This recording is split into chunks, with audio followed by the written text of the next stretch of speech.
Tem ex-jogador do Palmeiras sendo negociado em Portugal, o que vai garantir dinheiro ao Verdão. O Palmeiras arrecadando 25% a menos do que imaginava para o primeiro semestre de 2026. E fala também sobre cirurgia em jogador do Palmeiras. Tem últimas de mercado, bastidores, finanças e muito mais. Tem últimas de mercado, bastidores, finanças e muito mais.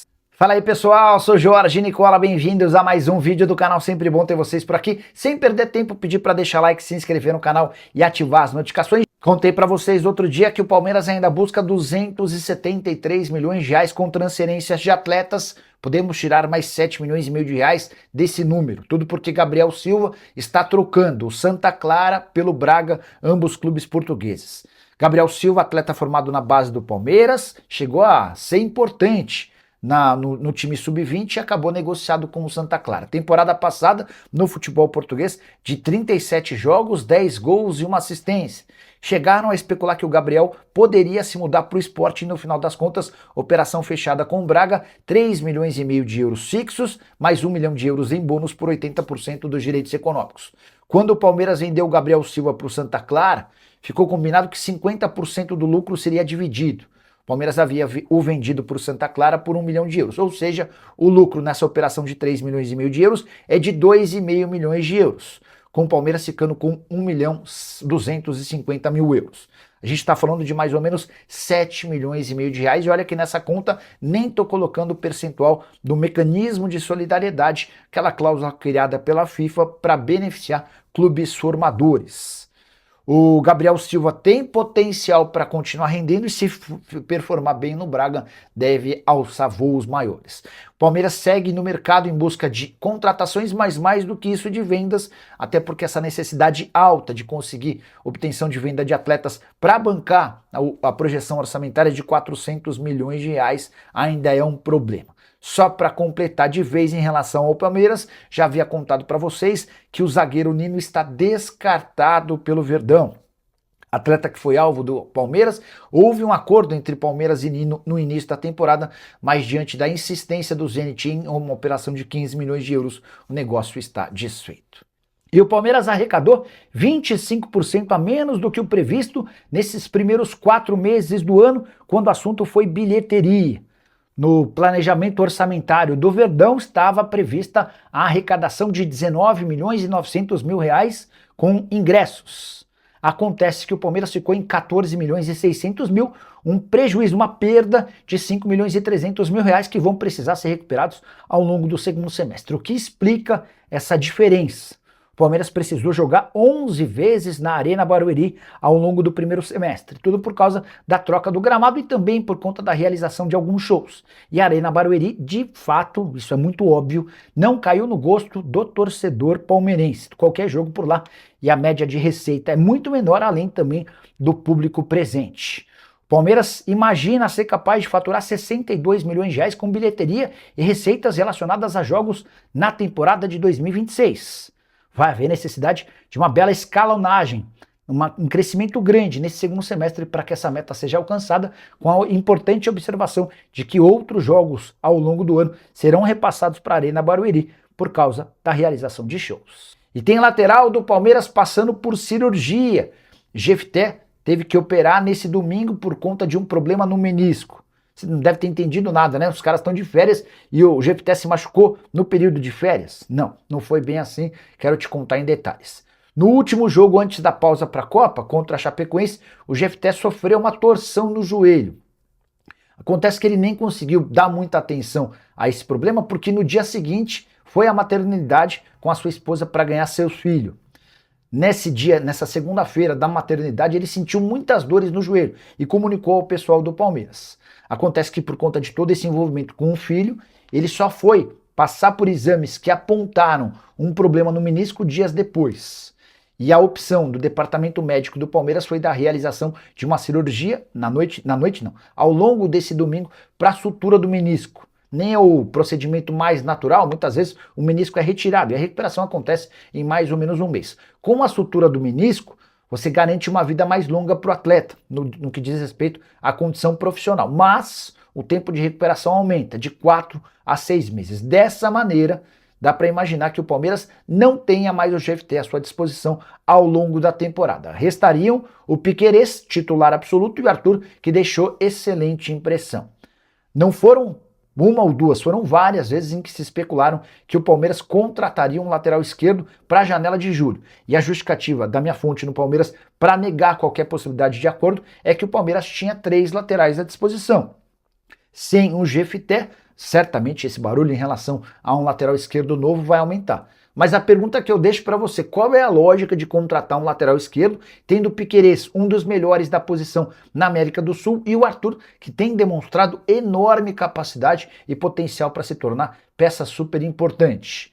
Imagino que o Palmeiras, que não pretende gastar muito dinheiro, vai priorizar a contratação de outras posições, mesmo com a ausência de GFT, possivelmente até o fim da temporada. Você pensa diferente? Acha que o Verdão precisa de um lateral esquerdo? Já usa o espaço para comentário para opinar. Só não esquece de deixar like, de se inscrever no canal. A gente se encontra assim que surgir a notícia.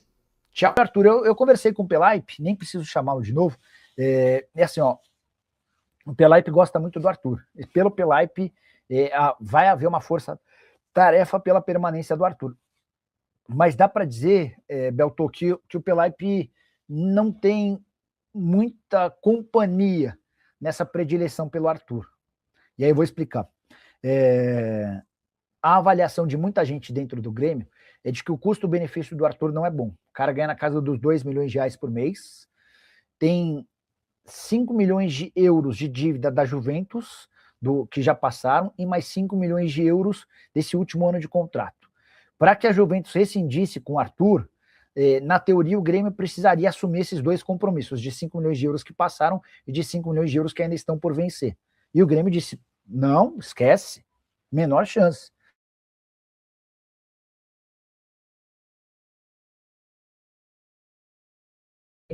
Tá? O Luiz Castro nem gosta muito da função do segundo volante, que é a do Arthur, até por isso o Arthur tem atuado meio que improvisado, é um modo de dizer, mas como um primeiro volante, né? E existe uma preocupação lá no Grêmio de que ele possa pintar no outro clube brasileiro. O Fluminense já fez contato com o staff do Arthur, mas não conseguiu avançar, e ele tem sido especulado, não passou de especulação em Flamengo, em Cruzeiro e Palmeiras, tá?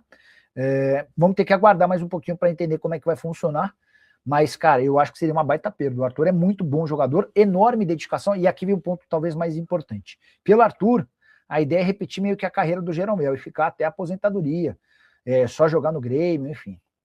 Gilson Almeida. Boa noite, Nicola. Com a lesão do GFT, alguma novidade do Palmeiras? Percebi que os bastidores estão meio quietos. Gilson, a verdade é que o Palmeiras não fará grandes movimentos nessa janela. Vamos lá, Nino, praticamente descartado, tá? Até numa live, coisa de 10, 15 dias atrás, eu mandei mensagem para uma pessoa do Palmeiras, falei, vocês desistiram do Nino? A resposta foi não, mas não está avançando. É que o Zenit insiste em 15 milhões de euros, e o Palmeiras não vai gastar 15 milhões de euros no Nino, depois de ter comprado o Barbosa por 20 milhões de reais. Então, dá para dizer que o Nino ficou muito frio. Sobre Danilo, o Palmeiras chegou, antes da Copa começar, a oferecer 20 milhões de euros, com uma perspectiva de aumento, de melhoria. E o Botafogo, e especialmente o Bertolucci, que é o empresário do Danilo, disseram, não é hora de falar sobre isso. Ele vai para a Copa, a gente entende que na Copa eles podem se valorizar, e depois, eventualmente, a gente conversa. Então, o Danilo está meio que em stand-by. O Palmeiras vai ao mercado para contratar jogadores e se perder atletas, tá? Perde o Flaco Lopes, o Flaco vai para o Atlético de Madrid, ainda não há uma proposta oficial, mas digamos que ela chegue, 40 milhões de euros, vende. Aí o Palmeiras vai atrás de um jogador para substituí-lo. O Palmeiras perde o Alan, vai atrás de um jogador para substituí-lo. Óbvio que gastando menos do que quando vende. Vende o Flaco por 40, vai tentar buscar alguém de 10, 12, 15, até porque é essa diferença que vai fazer com que a roda no Palmeiras continue girando. Mas você, torcedor alviverde, não deve esperar por grandes contratações. A verdade é que Flamengo e Palmeiras entendem que já tem bons elencos à disposição. Faltam ajustes. E os dois estão atentos à oportunidade. Oportunidade de mercado, como, por exemplo, o Danilo. Como, por exemplo, o Almada. Se o Almada decide vir para o Brasil, os dois vão brigar para contratar o Almada. Mas são casos específicos, tá? Nicola, o que você acha da volta do Nino? Volta ou não para o Fluminense? Ótimo programa. Paulão, para o Palmeiras não. Para o Fluminense está difícil, tá? O Fluminense fez uma primeira proposta, a contraproposta do Zenit veio alta, bem acima dos valores que o Fluminense pretende gastar. O Flu vendeu por 5. Hoje, 3 anos mais velho, o Nino vale, de acordo com o Zenit, 15. 5 milhões de euros para 15 milhões de euros. E para piorar, além de pedir esses 15 milhões de euros, o Zenit ainda exige um parcelamento bem pequeno, ele quer a grana quase toda à vista. Tá difícil, tá? Por mais que o Nino queira voltar ao Brasil, e ele de fato quer, porque tem um filho com autismo e ele entende que o tratamento lá, que o atendimento lá pro filho autista, a assistência não é tão boa, enfim. Você deixando o seu like. O Lucas Silva pedindo para falar sobre o Palmeiras. Deixa eu falar um pouquinho sobre o Rafael Veiga. O Rafael Veiga foi emprestado pro América do México a pedido do André Jardine. Vocês devem ter acompanhado nos últimos dias, o André Jardine optou por deixar o América do México. Ou seja, a situação do Jardine a partir de agora, do Veiga a partir de agora, ela fica meio indefinida, né? Não dá para imaginar que ele seja devolvido, embora ele é meio criticado lá no futebol mexicano, não está com muito moral lá. Mas o Palmeiras eventualmente pode tentar usar o Veiga como uma moeda de troca para alguma outra negociação. E o São Paulo respondeu se tem interesse na contratação de Alanzinho, meio atacante revelado no Palmeiras, hoje com 26 anos de idade e livre no mercado depois de 3 temporadas e meia muito boas com a camisa do Moreirense em Portugal. Não sei se você vai lembrar do Alanzinho, ele era chamado de Alan e vestia a camisa 10 do Palmeiras nas categorias de base. Nunca atuou profissionalmente no Verdão, apesar de ter vencido uma série de títulos na base. Acabou sendo emprestado para o Guarani, para o Operário e também para o Sport, até se mudar. Primeiro por empréstimo e depois em definitivo para o Moreirense. Última temporada de 34 jogos, 5 gols e 5 assistências, titular absoluto. O fato de ter só 26 anos de idade e estar livre no mercado permitiria ao São Paulo contratá-lo sem gastar absolutamente nada, exceto salários que estão longe de ser uma enormidade. Mas a diretoria do São Paulo tem outros planos.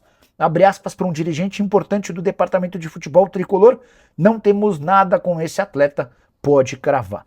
Jogador que, na sua passagem pelo Moreirense, somou 141 jogos, 25 gols e 25 assistências. Existe uma possibilidade real de o Alanzinho permanecer em Portugal, dessa vez jogando por um clube maior. Você gostaria do Alanzinho? E você, torcedor do São Paulo, que tipo de reforços você acha que o São Paulo precisa para essa janela da metade do ano? Já usa o espaço para comentário. Só não esquece de deixar like, de se inscrever no canal. A gente se encontra assim que surgir notícia. Tchau!